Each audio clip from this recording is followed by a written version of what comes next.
Okay, now this is about the United Nations, that great organization that when World War II ended, the nations wise, they set up a common organization of themselves and they called it the United Nations.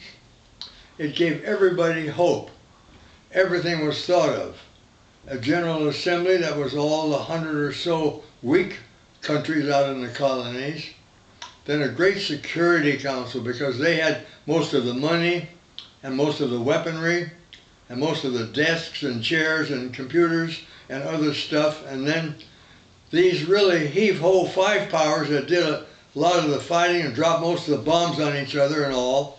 So all those five got the right to veto anything anyone else suggested because, well, those five were so powerful that they could ignore anything anyone else said, so they could be setting all the directions that really counted anyway.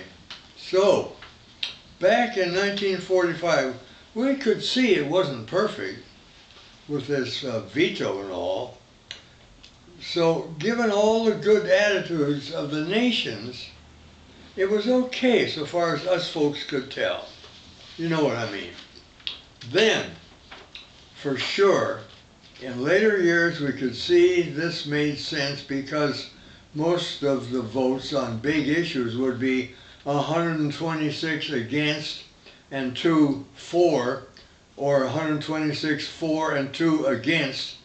But one of the two was the untied States of America that had the veto power. So that's what was really governing here, in spite of the 126 on the opposite side.